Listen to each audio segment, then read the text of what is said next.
The music is complex and it's deep.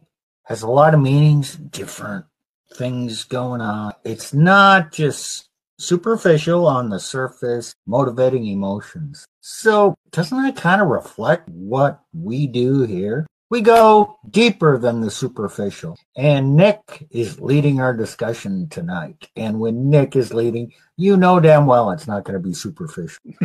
Not tonight. You guys should see the notes he's got. They're incomplete, I think.